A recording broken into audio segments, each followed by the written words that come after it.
Okay guys, I'm going to do a couple examples on assignment number 1 for you. So this is the circumference practice, this side with just 4 questions. Number 1 says find the circumference. The first thing I notice is that they give me the diameter. So since they give me the diameter, the formula that I'm going to choose to use will be circumference equals pi times the diameter. Now I know there's another circumference formula right here, but it tells me that that one uses the radius. So since the circle gives me the diameter, I'm going to use the one that includes the diameter. Now I'm going to plug in what I know. Circumference equals, for pi, we always plug in 3.14. That's our estimate.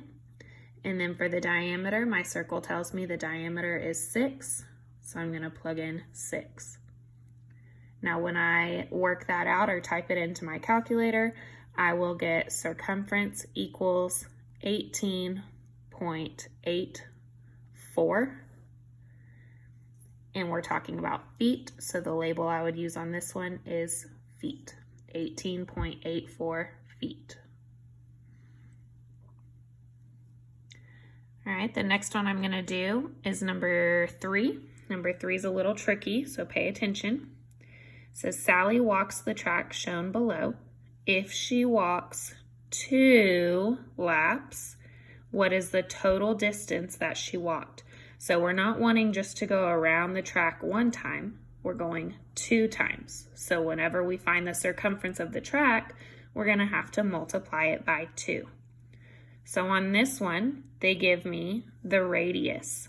So since they give me that radius, I'm going to want to use the formula that includes r for radius.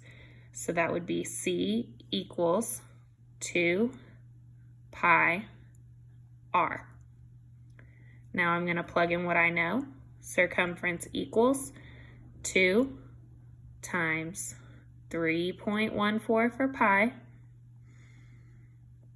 times the radius, which they tell me is 10. Now remember, you can multiply in any order you want. I'm going to go left to right. So 2 times 3.14 is 6.28. And then I have to multiply that by 10. So I get 62.8. But that's just 1 lap around the track. So in order to get 2 laps, I need to multiply that by 2. So if I multiply this by 2 for 2 laps, we would get her total distance to be 125.6 feet. 125.6 feet, because she went 2 laps around the track. So on number 2, you will go back and you will determine, do they give me the radius or the diameter? Pick your formula and solve it. Number 4, the tire shown below covers 25.12 feet in 1 rotation. That one has some tricky wording. So 1 rotation, meaning if it goes 1 whole circle, so all the way around, that would mean circumference, it is 25.12. So on this one, guys, they're giving you the circumference and they want you to find the radius. So what I would do on this one, use the formula. Oh, that's too big. Use the formula that gives you radius. So c equals 2 pi r. They give you the circumference on this one. So 25.12 is what the circumference is. They want you to figure out what r is. So this is how you would solve that one.